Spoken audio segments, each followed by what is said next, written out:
Welcome to Hannah's Heart. So Hannah, she's just one of the women who did struggle with infertility in the Bible. No matter who we are, we can be inspired by the fact that Hannah took her pain to God, and God heard her and was with her. So when she was praying at the temple, she had been weeping and not eating, and her lips were moving, but her eyes were closed, and the priest was like, "Hey, why are you drunk at the temple?" It can become an obsession when you want a child so deeply. And desiring that baby and to be a mama. Every holiday, every Mother's Day. This is not a show that's going to promise you a certain outcome, but this is a show that says, however God answers your cry, we know that He's enough. Hey again, this is Anne, and normally you hear Kendra, but she is still out with baby girl at the time of this recording. She is getting ready to welcome her sweet girl into this world, so be praying for her as when you're hearing this, baby girl is here and happy, but y'all just be praying for her and Eric as they are getting used to being new parents. So I have on Will again. Hello, good to be here again. And we are continuing the story with Matt and Andrea Powell, our pastor from First Baptist Tupelo. Please don't listen to this episode without listening to the other two. There's part 1 and 2 that are posted for you to go listen to catch up on where we're at. We're kind of just going to jump into the story today to make sure we have time to cover what we need to cover. But I do want to start this episode out with a verse from Job, because I can't tell you about another family that makes me think of this story more, about the Job verse that talks about the Lord gives and takes away, but still blessed be the name of the Lord, because I feel like this family has done that, has blessed His name in so many different situations. So if you want to know what I'm talking about, listen to part 1 and part 2. So Matt and Andrea, thank y'all for sticking with us on Hannah's Heart to finish out your story. So last episode we talked about now how y'all have moved to Tupelo, Mississippi, and that is how we met you guys.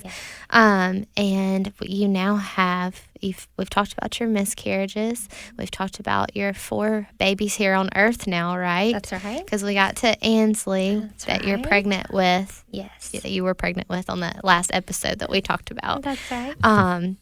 And we talked about how Judah had some heart complications when he was born, right, and how y'all were taking care of those at the time. Absolutely. So if y'all want to just start out by just telling us where we're at. Okay, so yes, again, we had moved to Tupelo. Judah turned 2 right after that. And then a month later, we found out we were expecting Ainsley. Okay. So, but as far as Judah, those first 3.5 years, once we got past the open heart surgery, I mean, were just magical. We were talking, he was such a fun little boy, all boy, just loved everything, superhero, outdoors, being with his daddy, but loved his and mama. His sisters. Don't want to minimize that. He was definitely not the center of their attention. They and adored him. And he had a little saying that boys take care of girls. And so he was all about him. In fact, when we found out we were pregnant with Ainsley, I was a little unsure, especially finding out she was a girl. I was like, oh, I wonder how he's going to do with her. You know, he's been the baby for, so long. And I'm telling you, the second they brought Judah into the room to meet Ainsley, I mean, he walked right over to her. He laid down his little head next to her ear and he said, "I love you, Ains," and kissed her. Oh my goodness. So it was love at first sight for him. My He goodness. took the role of big brother very seriously. Wow. A special little blessing. We tell Ainsley that she got her nickname from her big brother. So I guess just jump into January. Sure. So January 26th, 2018. It's a strange day of providences, really. Something had happened on the 25th. The power went out in our home, but in a very unusual way. Like half of the stuff in our home was working, and then the other half wasn't. And it was like really strange. Like a few things would work in this room, but not in that room. And So it turns out that it's not like just something wrong with the house, like a circuit breaker needs to be flipped or something like that. A supply line had vibrated loose under our driveway. And I think our home was built in 2004. So, at that point, that's 14 years. And it just decided that day, to go out. And so we had to have somebody come and work on our house on the 26th. And the Bigby Power Association sent a crew out there. And the reason I share that is because that caused me to be at home. I was not supposed to be at home that day. But because that happened, I was at home, and we were together with him on the last day of his life. And it was a good day. It was a good day. He was fascinated by all the trucks and, the guys that came out there and the workers, and got to meet them. We still remember the man that he came and worked at our house, a guy named Ricky Edwards, lives here in Tupelo, and it was just a magical day. Right. And at the end of the day, I was trying to be cheap, and there were 2 crepe myrtle trees that we hated in our yard because they were too close to the house, and they had the excavator there because they had to dig up our driveway to fix this. And I was like, hey, while you're here, what about those crepe myrtles over there? And the guy said, well, I only do that kind of work for Mississippi State fans. He said, are you a Mississippi State fan? I said, I am today. And so he does that work. And so I'm standing out there, and they pack up and leave. And so I'm still in the yard because they've just done this. And I'm standing next to my next door neighbor, and we're talking about Judah. And 30 seconds before Judah dies, my neighbor is telling me, looking at Judah, he says, when my brother was his age, he passed away just real suddenly. Wow. 30 seconds later, Judah dies. Such a bizarre, and the way Judah died, there was no accident. He was sick. He literally laid down on our front porch like a little Precious Moments doll, like even folding his hands and laying on them, and died. It happened that fast. And my neighbor, Ricky Jackson, he says, well, look at Judah. What's he doing? I'm 30 feet from him. And I said, oh, I don't know. And I said, Judah. I was thinking, gosh, did he just get tired and fall asleep? And I said, Judah.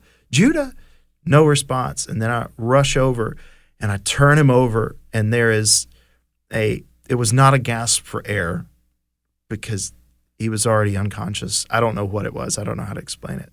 But it was some kind of gasp. And his eyes were rolled back in his head, and I panicked, and I just started yelling for Andrea. Had no idea what had just happened, and didn't know, was he choking? Was it so? Andrea comes, she starts performing CPR. It's one of those times you hear your name and it's so different that you know something is very, very wrong. I've got my 10-month-old on my hip inside the kitchen.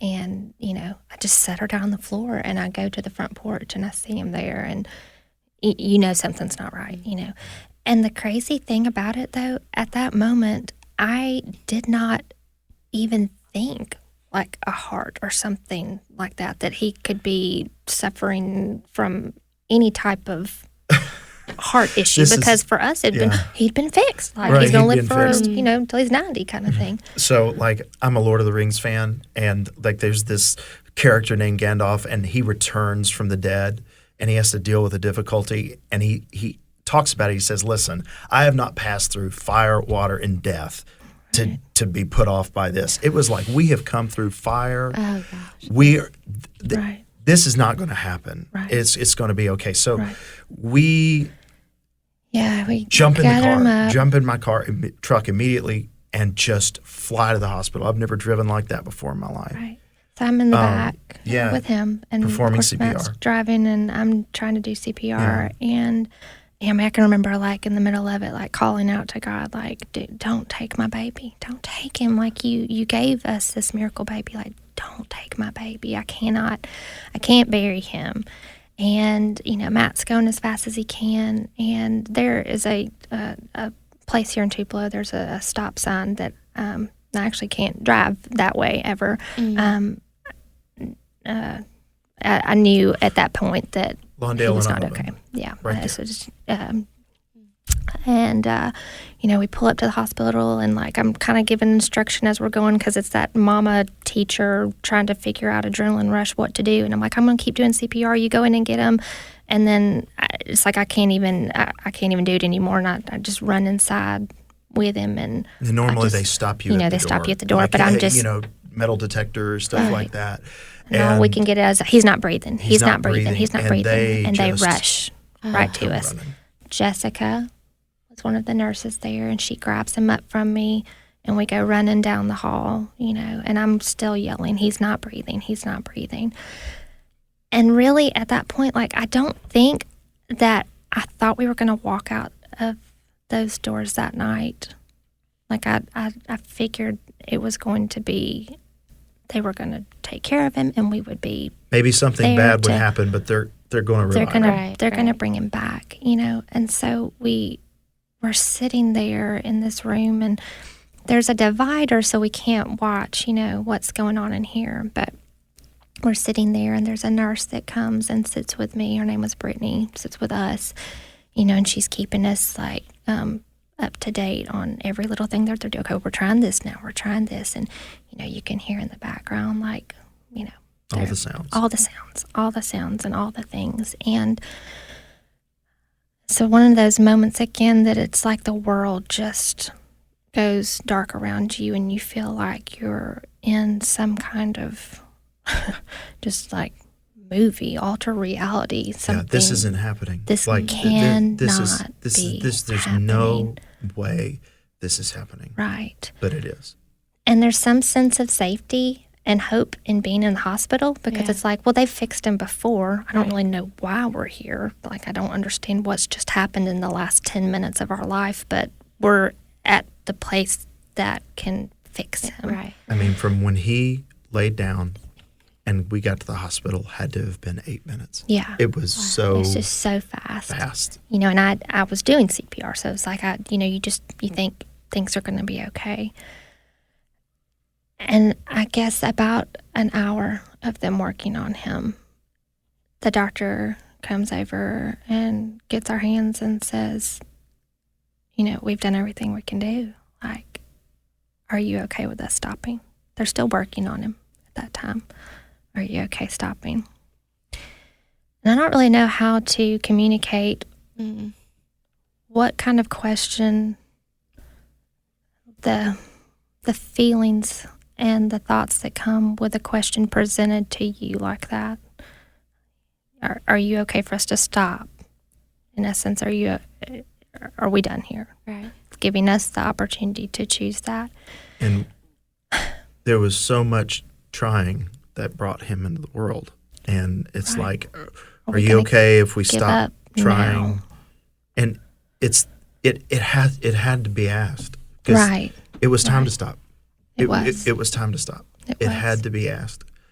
But it was so, I think I said, yes. You were the one that said, and I just held her. I knew I had to say yes. Right. And I did not want to. I knew I had to say yes, though. And I remember the first things she said was just, fly to Jesus, buddy. Yeah, we walked around where we could actually see him there, and they're still working on him, and they say, do you want to hold his hand? And I don't know why it is that mamas are the ones that are placed in the front. I mean, Judah is very much our baby, but they, I was standing right there holding his hand, and Matt standing right behind me holding me, and I just told him, it's okay, buddy, you can go on and be with Jesus. And and then they stop, and the room gets very quiet. The room goes they give from you time to grieve. And something did happen, though. There was a very poignant moment for us. His cardiologist, yes, who, again, we mentioned in the previous episode, we can remember all of our doctors. This is a man near and dear to us, Dr. Frank Osei. He was in Oxford, and I can't remember the circumstances he was in Oxford for, but it's about 45 minutes to an hour if you're booking it to get here from Oxford. And he left Oxford to rush to the ER. And I remember we were told by the doctor at the ER, specialists don't do that when they're not on call. Right. And this baby means a lot to him. And anyway, Dr. Osei, his cardiologist, got there probably 10 minutes After Judah died. he after they had stopped. Yeah, after we.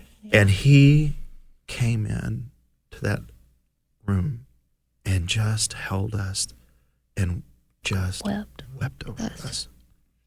Prayed. And then prayed And wept some more. and wept some more. And I will never forget that. Right.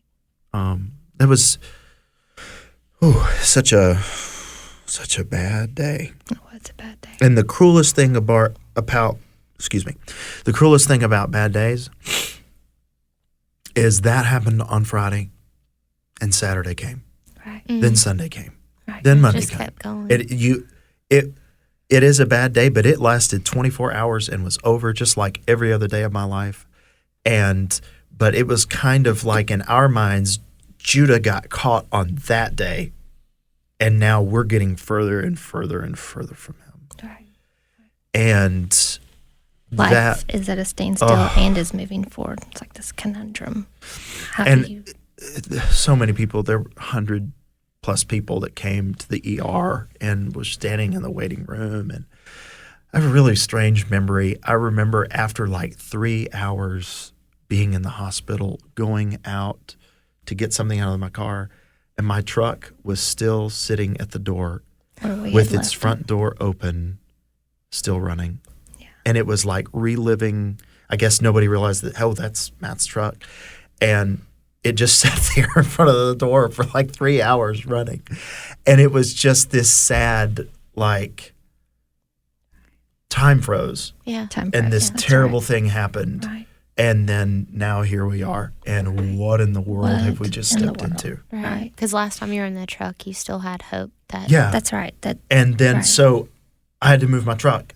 And then because of when bringing him there, it was still clear that Judah had been in the truck, and I had to go park that and then going back into the ER, and it was just awful. Right. It is awful. It is. I still, I just remember hearing that night, and I can still tell you where I was when I heard that night, what friend's house we were at, and we just stopped. And, we were very removed from the situation, but we were eating supper at our friend's house when we got the call, and we just immediately started praying. Yeah. And it was like, no, This can't be Judah, right. he's 3.5 years old. Right. No. He's healthy. Yeah. Right. Not Matt and Andrea, So I just can't imagine being in that situation at all. That day, y'all have some really sweet, really interesting stories that Judah had even said that y'all have gotten to hear about. Do you mind sharing those? Not at all. And by the way, God's providence. So the night before he died, so in the middle of the night, so it would have been early morning hours of the 26th, and he died around 6 o'clock. Right. That night. So in the early morning hours of like 1 or 2 a.m., that's when the power had gone out apparently. But on the 25th, he got really scared, or not. Scared is not the right word. Just startled, and he pulled up his blinds and said, "There's a light outside. There's this just bright light. There's someone at my window," and he said, "Can I come and?" Well, he didn't articulate it like that because he's 3.5, but he's like, "Dad, there's somebody at my window." So I go in there, and I realize that this 3.5-year-old boy is pulled up the blinds, like heavy blinds, and I was like, "Well, gosh!" And he keeps telling me what he's seen out there, and I just said, "Hey, you know what? I do what we never Ever at that point never did, because when you have as many kids as we do, you got to have boundaries. Kids do not sleep in the bed with mom and dad. Right. But for whatever reason, I said, buddy, you want to sleep in here with us? And he came and slept there with us that night. So the night before, because this thing of light, whatever it was, I wish I would have asked him, like, well, tell me about what you saw. I just remember him saying, there's lights out there, Dad. There's lights out there. Well, so that morning, Friday morning, we went and dropped him off at our church day school. And he got there very early. I think you even got him there before drop off because I had to rush back to meet with Tom Bigby. So I drop him off, and when they get there early, they had to at that time sit in the hallway, and the teachers would watch him. And a dear friend of ours, who's a member of our church we go to, is named Holly Burks, and Holly told us the story 3 days after Judah died. But Judah was sitting in the hall, and he was all by himself, and he started talking to someone right in front of him as if someone were there, and then looking up as if he was talking like there were an adult standing in front of him. And then he kept laughing and interacting, like he would talk, and then it would be like she said, he would wait for a response, and then he would talk some more.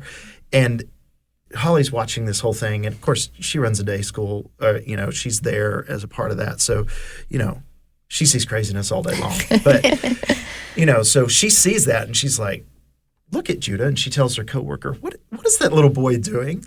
And so she goes down to see what he is doing, and she asks him about it, like, what are you seeing? And he kept pointing up and talking.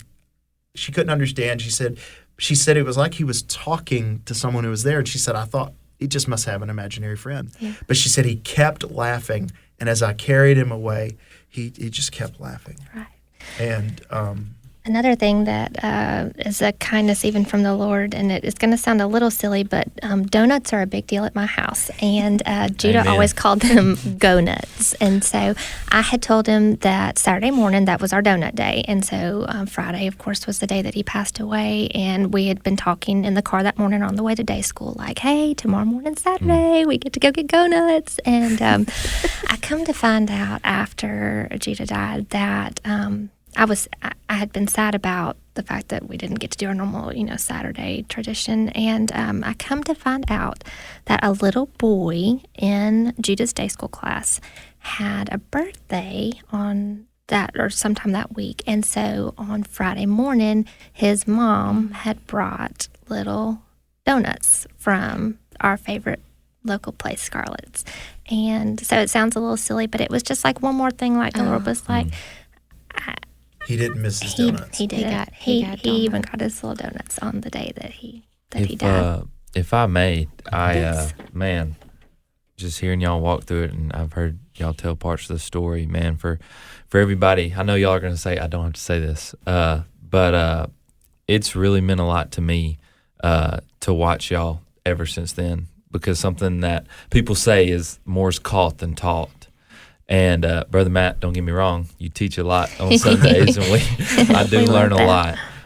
But to see y'all's genuineness and authenticity ever since then has really meant a lot to me, because you never tried to act like everything was okay. Mm-hmm. You never tried to put that persona off, which we, for some reason, think we have to do. Well, and as pastors and a pastor's wife, that expectation. You think you have to, but you didn't, because you are just our friends. You are just another believer walking through life with all of us. And I'm sure I speak for our whole church. That we sure appreciate that. And, man, sure love you for it. So, man, thank you. Because, man, my emotions are running high. I'm sure just like anybody's listening. So, well, any good in our life we can't take credit for because God has just carried us through all of those things. That's right. When Judah died, I talked in the previous episodes about when the miscarriages happened, I blamed myself. But when Judah died, I really thought, I'm being punished. It has to be. And I've done something wrong. I'm being punished for my sins. And again, I don't believe that. And if I had time, I could help you from Scripture understand why that's not true. But I'm telling you how I felt. And my last experience with Judah was either in my mind or in a vision. I don't know. It's hard for me to process it. But it was just the night before he was buried. I had a vision of his face, and I saw him, and I was awake. And I looked at him, and I started apologizing for everything I'd done, for like, I'm sorry I'm not a better dad. I'm sorry this happened. And it felt like he touched my face, and his mouth never moved. But he looked at me and he said, "Oh, Dad, it's okay." And he said, "Don't worry about all that stuff. We don't remember that up here anyway." Thank you for listening to Hannah's Heart.